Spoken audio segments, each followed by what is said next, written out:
It's your constant companion. It's in your pocket, in your bag, in your hands, or against your head. You use it at home, in class, at the gym, before you go to sleep at night, and first thing when you wake up in the morning. I'm talking, of course, about your cell phone.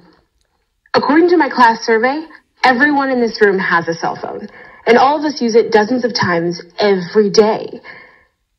But what if your constant companion is dangerous? What if it's hazardous to your health? Evidence is piling up that long-term use of cell phones can lead to tissue damage, tumors, and even brain cancer. Given that there are well over 4 billion people worldwide using cell phones, we're looking at a problem of potentially staggering magnitude. According to Deborah Davis, epidemiologist and author of the 2010 book, Disconnect: The Truth About Cell Phone Radiation, we may be watching an epidemic in slow motion. I never thought much about the possible perils of cell phones before I saw a CBS News report on the subject earlier this year. But doing extensive research for this speech made me realize that cell phones do, in fact, pose a danger to our health. Now, don't worry, I'm not going to try to persuade you to abandon your constant companion. I still use mine on a regular basis, and I probably always will. But I do hope to persuade you to make one simple change in the way you use your cell phone. A change that will protect your health and could even make the difference between a long life and premature death. But first, let's look more closely at the health risks posed by cell phones. Those risks stem from the fact that cell phones emit small amounts of radiation that over time can damage tissue. Every time you use your cell phone, you expose yourself to that radiation.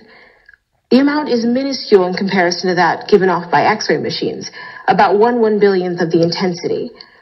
However, Ronald Herbermann of the University of Pittsburgh Cancer Institute explains that the problem with cell phone radiation is not how much is emitted at a single time, but how much we are exposed to with repeated use, day after day, year after year.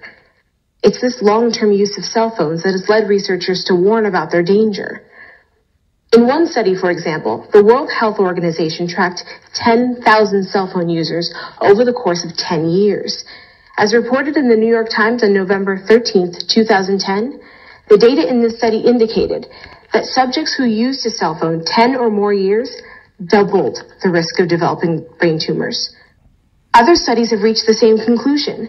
Perhaps most important is a 2007 study in the Journal of Occupational and Environmental Medicine that surveyed all the previous research on cell phone use. It found a consistent pattern of increased risk for developing brain tumors among people who used cell phones for more than 10 years. Alan Marks is one of those people.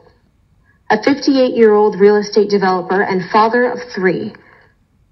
He talked on his cell phone an hour a day for 23 years. 2 years ago, doctors found a golf ball-sized tumor in his brain. There's no question what caused it, he says. It was my cell phone.